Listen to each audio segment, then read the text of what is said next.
భాగాలు తెరిచి మార్కు సువార్త 16వ అధ్యాయము 16వ వచనము, నమ్మి బాప్తిసం పొందినవాడు రక్షించబడను, నమ్మని వానికి శిక్ష విధించబడుతుంది. Praise lord.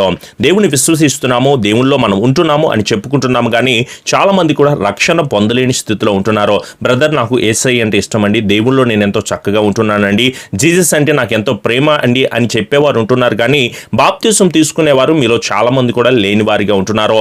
ఆయన స్పష్టంగా ఈ లోకంలో జన్మించి 33.5 సంవత్సరాలు ఆయన ఈ లోకంలో ఉండి సిలువ వేయబడి 3వ రోజున తిరిగి లేచి 40 రోజులు ఈ లోకంలో ఉండి ఆయన తిరిగి వెళ్ళిపోయేటప్పుడు మనందరికీ చెప్పిన మాట, నమ్మి బాప్తిసం పొందినవాడు రక్షించబడతాడు, నమ్మని వానికి శిక్ష విధించబడుతుంది. ఇది మనకు ఒక ప్రత్యేకమైన ఆజ్ఞగా కనిపిస్తూ ఉంటుంది. మీలో చాలా మంది కూడా బాప్తిసం తీసుకోకపోవడం వల్ల కలిగే నష్టం ఏంటో మీకు ఇంకా అర్థం కావట్లేదు.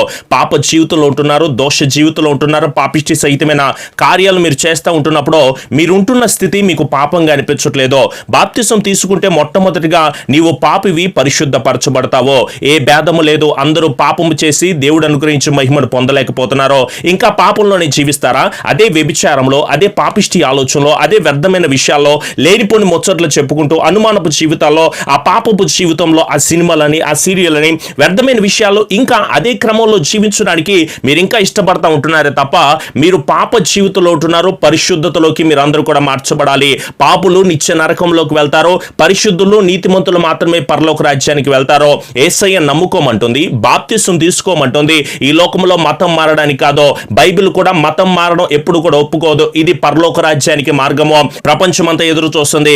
అసత్య జీవితంలో ఉంటున్న మమ్మల్ని సత్యంలోకి నడిపించేది ఎవరో, చీకట్లో మేము ఉంటున్నాము వెలుగులోకి నడిపించేది ఎవరో, మరణాపాయ పరిస్థితిలో ఉంటున్నాము మమ్మల్ని జీవంలోకి నడిపించేది ఎవరో అని ఎదురు చూస్తూ ఉంటున్న ప్రత్యేకమైన సమయంలో నా నజరేయుడైన యేసయ్య వచ్చి తన శిష్యులతో చెప్పిన మాట, నేనే మార్గమునో, నేనే సత్యమునో, నేనే జీవమునో, నా ద్వారా తప్ప ఎవరును కూడా పరలోక రాజ్యానికి చేరలేరో. ఆ సర్వోన్నతుడైన దేవుడు చెప్తా ఉంటున్నాడో, మనము తప్పకుండా బాప్తిసాన్ని తీసుకునే వారిగా ఉండాలి. బ్రదర్, మేము బాప్తిసం తీసుకోవడానికి ఎన్నో రకాలైన కారణాలు అడ్డుపడతా ఉంటున్నాయి అని చెప్తున్న వాళ్ళు చాలా మంది ఉంటున్నారు. నీ కులం నిన్ను అడ్డుపడతా ఉంటుందేమో. ఒక్కసారి ఆలోచన చేయి.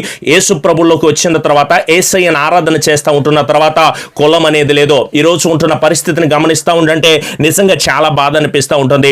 ఈ కులపోలు ఈ సంఘానికి వెళ్ళాలి. ఏది? క్రిస్టియన్ సంఘాల్లోనే, దేవుని సంఘాల్లోనే ఈ కులపు వాళ్ళకి ఈ సంఘం అండి, ఈ కులపు వాళ్ళకి ఈ సంఘం అని చెప్తూ ఉంటున్న భయంకరమైన పరిస్థితిలో ఉంటున్నారు. క్రైస్తవ జీవితంలోకి వచ్చిన తర్వాత యేసు ప్రభు కులాన్ని స్థాపించడానికో, మతాన్ని స్థాపించడానికో, వర్గాన్ని స్థాపించడానికో, జాతిని స్థాపించడానికో రాలేదు అన్న విషయాన్ని గుర్తుపెట్టుకో. క్రైస్తవ జీవితంలోకి వచ్చిన తర్వాత మీలో ఏ ఒక్కరికి కూడా కుల జాడ్యమో, కుల జబ్బు ఉండడానికి అవకాశం ఉండకూడదు. చాలా మంది క్రైస్తవ జీవితంలోకి వచ్చిన తర్వాత కూడా ఈ కులం అనేదాన్ని గజ్జి రెండు సమానమేనేమో అనిపిస్తూ ఉంటది. గజ్జి పట్టినోడంతే. ఎప్పుడు కూడా వాడు ఎక్కడున్నాడో, గుడిలో ఉన్నాడో, బళ్ళో ఉన్నాడో, ఎక్కడున్నాడో, ఏ ప్రదేశంలో ఉంటున్నాడో కూడా వాడికి అవసరం లేదు. ఎప్పుడు కూడా జేబుల్లో చేతులు పెట్టి ఎప్పుడు గోకుతానే ఉంటాడు. వాడికి ఎంత గోకితే అంత ఆనందం అనమాట.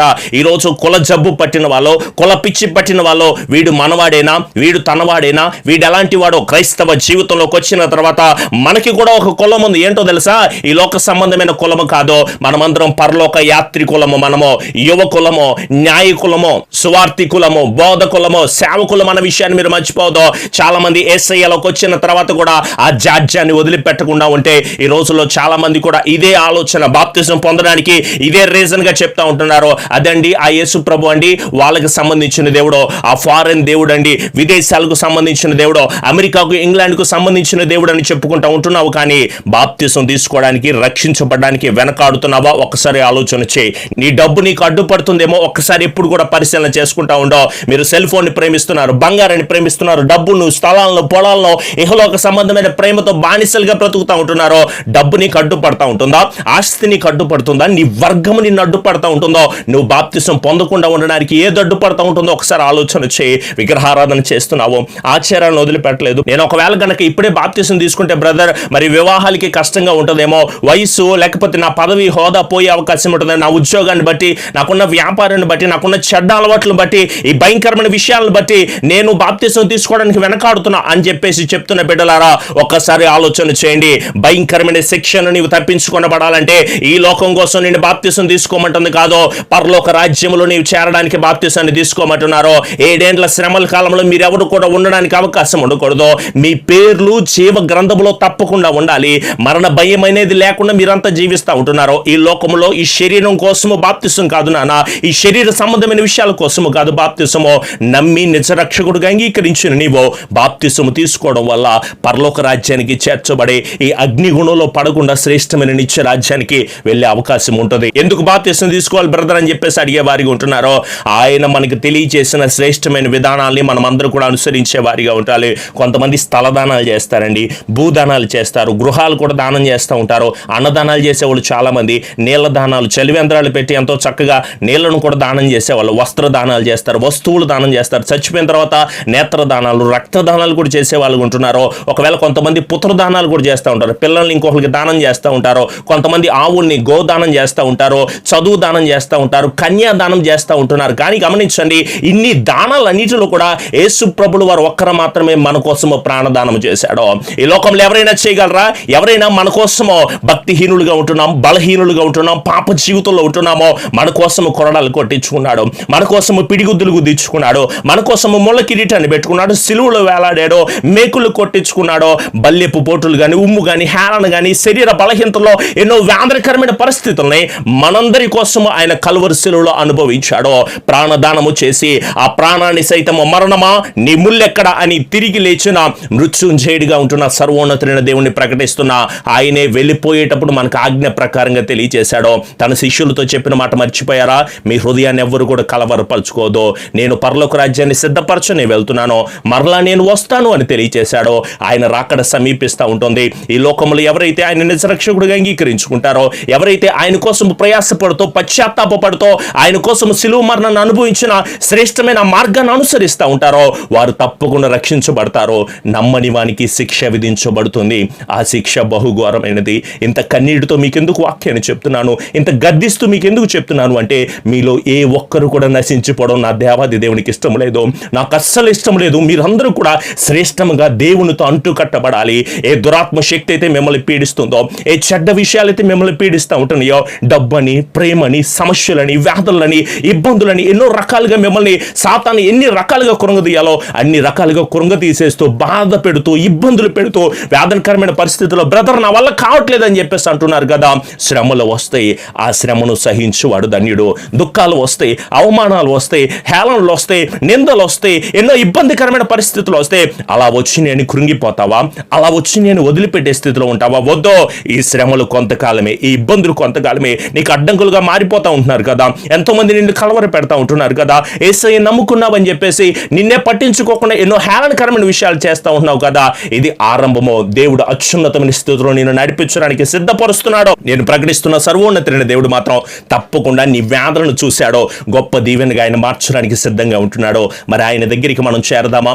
ఇప్పుడు దాకా బాప్తిసం తీసుకోకుండా ఉంటున్నారేమో, ఆయన చెప్పిన ఆజ్ఞ ప్రకారంగా నడవకుండా ఉంటున్నారేమో.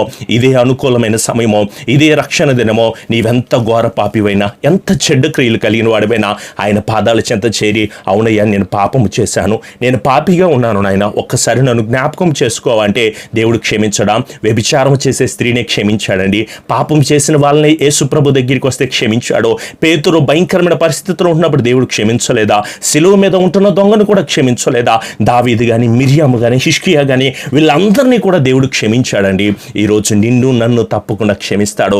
నీవెంత ఘోర పాపివైనా, ఎంత చెడ్డ క్రియలు కలిగిన వాడివైనా, ఎంత పాపిష్టి తలంపులు కలిగి జీవిస్తూ ఉంటున్నా సరే, ఆయన పాదాల చెంత చేరి అయ్యా అని పిలిస్తే, తండ్రి అని పిలిస్తే తప్పకుండా నీ మొర ఆలకిస్తాడు. నీ మొర ఆలకించి తప్పకుండా నీకు ప్రత్యుత్తరాన్ని దయచేసే దేవుడి వైపు నమ్మి ఆయన దగ్గరికి వద్దాము.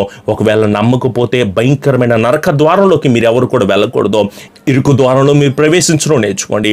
అక్కడ శ్రేష్టమైన ఆశీర్వాదాన్ని మీరు పొందుకుంటారు. విశాల ద్వారంలో వెళ్తే అక్కడ ఎంతో చక్కగా ఆనందంగా కనిపిస్తూ ఉండొచ్చేమో, కానీ తర్వాత భయంకరమైన విషయాల్లో నువ్వు ఎదుర్కోవాల్సి వస్తుంది. ఒకవేళ ఆయన ఈ రోజు నీతో మాట్లాడుతూ ఉంటున్నప్పుడు నీ హృదయం ఆయనకి ఇవ్వు, నీ బిడ్డలకి చెప్పు, నీ కుటుంబానికి చెప్పు, నీ భార్య బిడ్డలకి చెప్పు. తప్పకుండా అయ్యా మనం రక్షించబడాలి బ్రదర్, మనమందరం కూడా రక్షించబడాలి, సిస్టర్ మనమందరం దేవుల్లో ఉండాలి అని చెప్పేసి తెలియచేసే వారిగా ఉండాలి. అంతవరకు నమ్మకంగా ముందుకు సాగిపోదాం. నాతో పాటు కలిసి ఏకీభవించి ప్రార్థన చేస్తాం. మట్టి పురుగు వంటి వారము, ఎందుకు పనికిరాని దీనులుగా ఉంటున్న మా అందరి పట్ల ప్రభువా, మేం చేస్తున్న ప్రార్థనను ప్రభువా ఆలకించి మా దేశాన్ని స్వస్థపరచని దేవా, మా ప్రాంతాన్ని, మా గ్రామాన్ని, మా ఆత్మీయమైన కుటుంబాలను మీకు క్షేమాన్ని, మాకు సమృద్ధిని, కృపను, ఆశీర్వాదాన్ని అనుగ్రహించి స్థిరపరిచి నీ కృప దయచేయమని మా ప్రియ రక్షకుడైన యేసు నామములో అడుగుచున్నాం తండ్రి. ఆమెన్. మన తండ్రి అయిన దీవెన, కుమారుని యొక్క కృప, పరిశుద్ధాత్మనికి అన్యోన్య సహవాసపు సన్నిధి ఎల్లకాలము దేవుని ఆత్మ బిడ్డలకు సకల పరిశుద్ధులకు తోడై ఉండి దీవించి స్థిరపరిచి కృప దయచేయబడును గాక. ఆమెన్. ఆమెన్. మీ అందరికీ కూడా ప్రత్యేకమైన వందనాలు.